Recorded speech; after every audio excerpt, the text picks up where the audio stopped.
Aquarius, welcome to your weekly Sidereal Astrology forecast. This is going to be for March 28th through the 3rd of April, 2016. I'm Athen, and this is for Sidereal Astrology. If you are new to the channel, be sure to check out the link down below because the signs are different.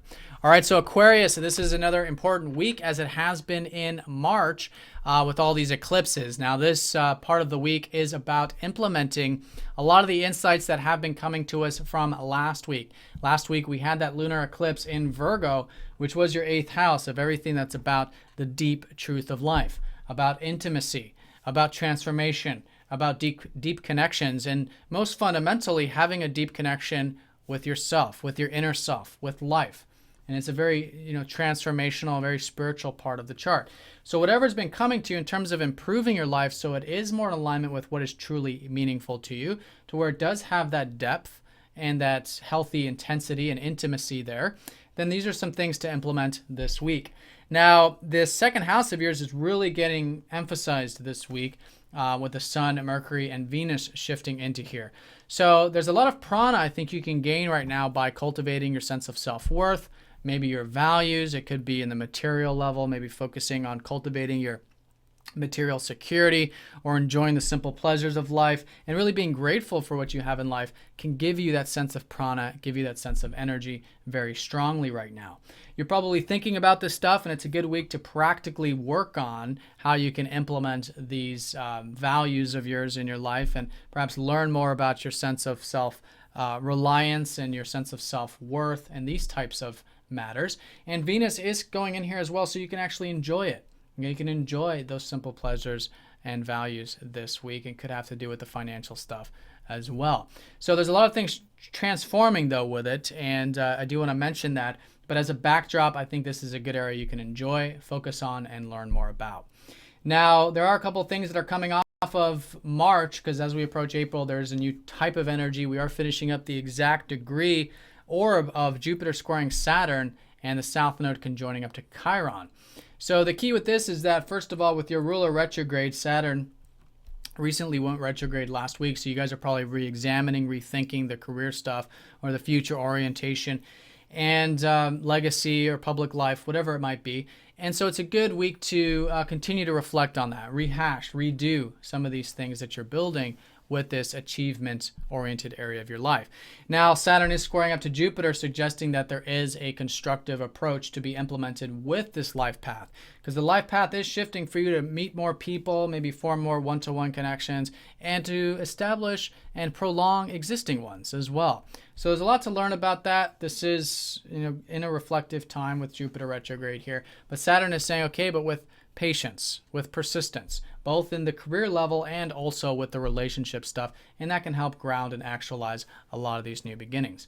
Now, in terms of Chiron and the South Node, this has been ongoing in terms of healing perhaps your sense of self-worth, your self-efficacy, your self-reliance, and these types of things, which are going through a transformation this week with Venus. Venus is going to go over this conjunction. So with this, your values are changing, I think, as they have been. And I think you can learn a lot, in fact, about what you enjoy about your values. And if there are any wounds around that, it becomes a little bit easier, I think, to heal them with a benefic like this. Okay, but you do want to be open to change. You do want to see where you might have any over extremes with your perspective on value, on your sense of self-worth. Stay nice and grounded with the whole thing. Heal any wounds around that, particularly old wounds with the South Node. And then there can be a transformation, I think. And I think the transformation will just happen anyways and very naturally with Venus.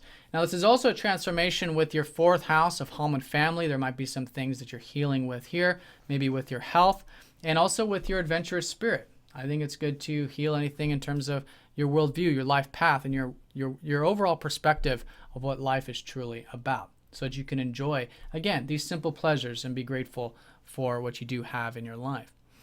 Now, also early in the week, Tuesday and Wednesday, we have Mercury squaring up to Pluto and trining up to Saturn. So with your ruler, first of all, you guys might be quite good with the communication or the everyday activities this early part of the week with that trining up to Saturn.